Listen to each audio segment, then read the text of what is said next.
Hello everyone, welcome to Biokaran. मैं हूं करण वर्मा और आपको पढ़ाने वाला हूं बायोलॉजी। सो आज का जो टॉपिक है हमारा वो है इंटेस्टाइन। एंड जरा ध्यान से पढ़िएगा। एंड अगर आपने सब्सक्राइब नहीं किया तो चैनल को प्लीज सब्सक्राइब करें एंड साथ साथ वीडियो को लाइक करें एंड जिनको जरूरत है उन्हें जरूर से जरूर शेयर करें। सो आज का टॉपिक जो हमारा वो इंटेस्टाइन। तो first of all yes, take audio copy with pencil से इस फिगर को बहुत अच्छे से ड्रॉ करें। पहले मैं इस लेवलिंग को समझा दूं कि मैंने किस पोर्शन को कैसे बना के रखा है। तो yes, as you can watch the upper portion over here, this is duodenum, DUODENUM, duodenum. इस बात का ध्यान रखिएगा, स्पेलिंग मिस्टेक नहीं होना चाहिए। उसके एग्जैक्टली मतलब ये, जब स्टोमैक का जो एंड हो रहा है और जो इंटेस्टाइनल पोर्शन स्टार्ट हो रहा है उसे हम ड्यूओडेनम कह रहे हैं। ठीक है, duodenum. I hope you understood. उसके बाद एग्जैक्टली जब डुओडेनम एंटर करेगा और जहां से इंटेस्टाइनल पोर्शन स्टार्ट होंगे, जहां से हल्का क्वाइलिंग स्टार्ट होगा, तो यहां पर जो जे शेप्ड वाला पोर्शन रहेगा उसे हम क्या कहेंगे? जेजुनम। और ये जे वाला नॉर्मल याद रहेगा आपको, उसे जे शेप्ड कह सकते हैं, सी शेप्ड कह सकते हैं। तो जो जे शेप्ड है या फिर सी शेप्ड है, जे स्टैंड्स फॉर जेजुनम, तो याद रखिएगा कि ड्यूडेनम के बाद कौन आएगा? जेजुनम, जहां से क्वाइलिंग स्टार्ट हुई है। और जो उसके बाद हाईली क्वाइल्ड पोर्शन है, जो एकदम ज्यादा से ज्यादा क्वाइल्ड आपको दिख रहा है, that portion is known as what? Ileum. ठीक है, तो ये जो आपका पोर्शन है ड्यूडेनम, जेजुनम और इलियम, ये तीनों मिलाकर कौन सा बनता है? हमारा स्मॉल इंटेस्टाइन। आई होप याद रहेगा। तो पहले फूड स्टोमक के बाद जो काइम था, जो प्रिपेयर हुआ था काइम, वो काइम कहां आएगा? आपके स्मॉल इंटेस्टाइन में। आई होप यू गॉट दैट। इसके एग्जैक्टली बाद जो फूड अब डाइजेस्ट हो गया, एब्जॉर्ब हो गया, एसिमिलेट हो गया, तो जो कुछ फूड बच गया, जो अनवांटेड था, जो अनडाइजेस्टेड था, जिसमें कोई अब जरूरत नहीं है, अब उन्हें एक्सक्रीट करना है। ठीक है, या फिर as a stool it will get created and it will get defecated. ठीक है, तो जो अनडाइजेस्टेड फूड बच गया था, that will change into stool, a kind of waste form, जो कि अब बॉडी से बाहर जाना है। ठीक है, तो बॉडी से बाहर जाने के लिए स्टूल कहां एंटर करेगा? तो रेक्टम में। तो रेक्टम में कुछ ऐसे खास नर्व्स होते हैं जो उस स्टूल को अर्ज करते हैं ताकि वो बाहर निकल जाए, that is known as what? Egestion. ठीक है, तो आई होप इतना दूर तक समझ में आया होगा। तो हम लोग समझे क्या कि लार्ज इंटेस्टाइन, स्मॉल इंटेस्टाइन। मैं आपको एक बात बता दूं जो बहुत अच्छा बात है, कंफ्यूजिंग पार्ट है सबके लिए। लार्ज और स्मॉल इंटेस्टाइन हम बोल तो देते हैं, लेकिन हम लार्ज वाले को स्मॉल बोल रहे हैं, स्मॉल वाले को लार्ज लग रहा है, ऐसा लगता है, लेकिन ऐसा है कुछ नहीं। देखिए होता क्या है एक्चुअली। द स्मॉल इंटेस्टाइन, याद रखिएगा, जो स्मॉल इंटेस्टाइन वो स्मॉल स्पेस ले रहा है लेकिन हाईली कॉइल्ड है। कोई एक रस्सी का गोला है, उसमें आप धागा बांधे हुए हो, ठीक है, और आप बोल दिए कि बताओ ये जो रस्सी का गोला है वो ज्यादा बड़ा है या फिर जो तुमको धागा काट के दे वो बड़ा है? तो आप बोलोगे सर जो धागा काट के दिए वो बड़ा है, इजंट इट? वाह वाह, कभी नहीं। धागा जो काटा वो कहां से बड़ा होगा? जो गोला है धागा का वो बड़ा होगा ना, अगर आप उसको खोलोगे तो। Actually that has been in coiled form, वो कॉइल्ड फॉर्म में है तो स्पेस कम ले रहा है। So small intestine takes a small space but in length it is much more lengthy compare to the large intestine. लेकिन लार्ज इंटेस्टाइन की जो विथनेस है वो ज्यादा बड़ा है। ठीक है, विथनेस बड़ा है लेकिन लेंथ छोटा है। समझ में आ रहा है? तो ऑब्वियस सी बात है कि जो हमारा स्मॉल इंटेस्टाइन है compare to large intestine, small intestine का लेंथ ज्यादा होता है और लार्ज इंटेस्टाइन का लेंथ कम होता है। लेकिन स्मॉल इंटेस्टाइन का जो विथनेस है वो कम होता है और लार्ज इंटेस्टाइन का विथनेस जो थोड़ा सा ज्यादा होता है। इसलिए लार्ज इंटेस्टाइन को विथनेस के अकॉर्डिंग उसे लार्ज कहा जाता है और उसे विथनेस के अकॉर्डिंग स्मॉल कहा जाता है। और स्पेस के अकॉर्डिंग भी चूंकि स्पेस कम लेता है इसलिए स्मॉल इंटेस्टाइन, या स्पेस ज्यादा लेता है तो वो लार्ज इंटेस्टाइन। आई होप ये क्लियर रहेगा। इसके बाद सेकंड पॉइंट, हमने तो आपको ये बता दिया कि जो स्मॉल इंटेस्टाइन है उसके तीन पोर्शन है, एक ड्यूडेनम, जेजुनम और इलियम। उसके बाद जो हमारा लार्ज इंटेस्टाइन है, इसके देखिए कौन कौन से पोर्शन है। उसके बाद जब बात होती है कि ये जो हमारा स्मॉल इंटेस्टाइन है वो लार्ज इंटेस्टाइन के कौन से पोर्शन को कनेक्ट करता है, तो स्मॉल इंटेस्टाइन एंड होगा इलियम तक और इलियम से स्टार्ट होता है लार्ज इंटेस्टाइन का पहला portion, that is what? Caecum. ठीक है, सीकम के बाद एग्जैक्टली ऊपर आप देख रहे हो असेंडिंग कॉलन हमने लिखा है। असेंडिंग मतलब क्या? नीचे से ऊपर जाना। ठीक है, असेंडिंग कॉलन मतलब क्या होता है? नीचे से ऊपर जाना। तो उसके बाद ये जो पोर्शन है आपका लार्ज स्मॉल इंटेस्टाइन से वो लार्ज इंटेस्टाइन की तरफ, पहले सीकम, फिर असेंडिंग कॉलन, फिर यहां से डिसेंडिंग कॉलन, फिर वहां से रेक्टम, फिर एनस। अल्टीमेटली वो एनल ओपनिंग के थ्रू सारी चीजों को बाहर कर देगा। या देखिए हमने लिखा है वर्मीफॉर्म अपेंडिक्स। ये वर्मीफॉर्म अपेंडिक्स क्या है? तो guys it's a kind of organ जिसका कोई फंक्शन तो अभी तक नहीं जाना गया है, लेकिन होता क्या है जब कभी भी कोई ऐसा कंटेंट जैसे स्टूल हो गया या फिर कोई ड्यू टू सम कैंसर, जब वो ब्लॉक हो जाता है तो ब्लॉक हो जाने के बाद वो स्वेल कर जाता है और इसके स्वेलिंग से जो है काफ़ी ज़्यादा पेन होता है। तो इसे अल्टीमेटली जो इन्फेक्टेड पोर्शन उसे हटाना पड़ता है और वो जो डिजीज होता है आफ्टर स्वेलिंग उसे हम कहते हैं क्या? अपेंडिसाइटिस। मतलब क्या? Swelling of appendix is known as what? Appendicitis. तो आगे बढ़ते हुए हम लोग ये समझेंगे, जो भी पॉइंट यहाँ पर लिखा हुआ है या फिर जो कंटेंट यहाँ पर है उसको प्लीज आप नोट डाउन कर ले। तो सबसे पहला पॉइंट हमने लिखा है, intestine is the long continuous tube running from the stomach to the anus.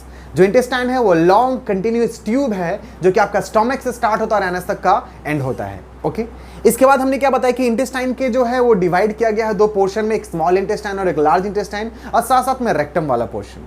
तो स्मॉल इंटेस्टाइन और लार्ज इंटेस्टाइन की हम लोग थोड़ा चर्चा करेंगे, चलेंगे कैसे कैसे वो काम करता है। तो पहले तो बात ये चल रहा था कि डाइजेशन ऑफ फूड, तो आपने ध्यान दिया कि जो फूड डाइजेशन होना था वो फूड डाइजेस्ट हो चुका था ऑलमोस्ट, लेकिन अभी से स्मॉल इंटेस्टाइन में आके क्या एब्जॉर्ब होना था। लेकिन कई मरतबा क्या होता है ना, फूड डाइजेस्ट तो हो जाते हैं, और आपको मैं बता दूं small intestine is the actual place जहां पर फूड डाइजेशन होता है, नॉट इन द स्टमक। और जितने भी अभी तक फूड डाइजेस्ट हो रहे थे, ब्रेक हो रहे थे, उसके कुछ ना कुछ पोर्शन अभी तक बचे हुए थे, तो कंप्लीट डाइजेशन कहाँ होता है, स्मॉल इंटेस्टाइन में। तो आगे बढ़ेंगे तो स्मॉल इंटेस्टाइन की जब बात आती है तो जो फूड अभी तक जो काइम जितना टूट चुका था, जितना टूटना पॉसिबल था वो टूट चुका था, लेकिन अभी भी अगर कोई काइम वाला पोर्शन अभी प्रॉपरली नहीं टूटा है तो final digestion takes place in the small intestine. तो स्मॉल इंटेस्टाइन इसके जगह पे अपने खुद के सीक्रेशंस को सीक्रेट करता है। तो small intestine secretes 4 kind of secretions over here. उस सीक्रेशन का क्या क्या कहते हैं हम लोग, peptidases, sucrases, maltases and intestinal lipase. तो हमने आपको क्या बताया, as I said you that कि when the chyme is not that much properly digested or broken down into simpler form, the small intestine secretes some kind of intestinal fluid which will help in the final digestion of the food. तो वो secret क्या करता है, तो हमने आपको बताया पेप्टिडेजेस, sucrases, माल्टोजेस और इंटेस्टाइनल लाइपेज, ये चीजों को किस किस चीज में तोड़ता है देखते हैं। Peptidases breaks down peptones into amino acids. Amino acids सबसे सिंपल एब्जॉर्बेबल फॉर्म है कोई भी प्रोटीन का या फूड का। सुक्रोज इनटू ग्लूकोज, सुक्रोज को ये ग्लूकोज में ब्रेक करेगा। Maltase breaks down maltose into glucose, और intestinal lipase breaks down fats into fatty acids. मतलब अब जितना भी एब्जॉर्ब होना था, जितना भी सिंपलर फॉर्म में टूटना था, ये सारे इंटेस्टाइनल कंटेंट, फ्लूइड या लिक्विड या जो एंजाइम्स है वो सारी चीजों को तोड़ देंगे। ठीक है, so I hope you understood that कि intestine secretes intestinal fluids which help in the digestion of the food in the final stage. मतलब जो फाइनल डाइजेशन होगा वो आपके स्मॉल इंटेस्टाइन में होगा, और ये इन सारी चीजों को करते हैं। अगर पूछा जाता है कि स्मॉल इंटेस्टाइन का एक्चुअल लेंथ कितना है, तो the length of the small intestine is what, approx 20 feet and about an inch in diameter। मतलब इसका जो डायमीटर है वो लगभग 1 इंच का रहता है, और इसका जो लेंथ है वो 20 फीट लगभग अप्रॉक्स रहता है। अब इसके बारे में और थोड़ा हम लोग जानेंगे। कहा क्या जाता है कि ये जो हाईली क्वाइल्ड होने का सबसे बड़ा फायदा क्या है, ये जो आपका इंटेस्टाइनल लाइफ, ये जो आपका स्मॉल इंटेस्टाइन वो जो हाईली क्वाइल्ड है, तो इसका फायदा क्या है। तो जो जितना क्वाइल्ड रहेगा या फिर जो जितना कंटेंट स्पेस कैरी करेगा, उनके पास उतना ज़्यादा स्पेस मिलेगा डाइजेशन के लिए। मतलब अगर ये जो स्मॉल इंटेस्टाइन है, अगर इनके पास इतना ज़्यादा स्पेस है तो ऑब्वियस सा बात है इनके पास ज़्यादा जगह भी तो होगा डाइजेशन के लिए। इनके पास जितना बड़ा सरफेस एरिया उतना ज़्यादा ईजिली एब्जॉर्प्शन होगा। तो ये एब्जॉर्प्शन होता कैसे है, तो अगर हम लोग थोड़ा सा स्मॉल इंटेस्टाइन को ब्रॉड करके देखते हैं तो देखा क्या जाता है, just take example that this is the small intestine. ठीक है, तो स्मॉल इंटेस्टाइन वाले रीजियन में इस तरह के कुछ कंटेंट रहते हैं, and we call it as a microvilli. इसे विलाई भी कहा जाता है, इसका सिंगुलर विलस, इसे विलस भी कहा जाता है। सो याद रहे ये विलाई होता क्या है, तो it is actually present in the small intestine, और इसके जो स्मॉल इंटेस्टाइन का सरफेस एरिया ज़्यादा बड़ा होता है तो ज़्यादा इजीली एब्जॉर्प्शन कर सकता है। इसका क्वेश्चन आता है, इस ध्यान रखिएगा। तो हमने क्या आपको बताया कि जो स्मॉल इंटेस्टाइन में आइए जो आपको छोटा छोटा फिंगर लाइक प्रोजेक्शन दिख रहा है, इस फिंगर लाइक प्रोजेक्शन को हम क्या कहते हैं, माइक्रोविलाई। और माइक्रोविलाई जो है इसमें होते हैं ब्लड वेजल्स,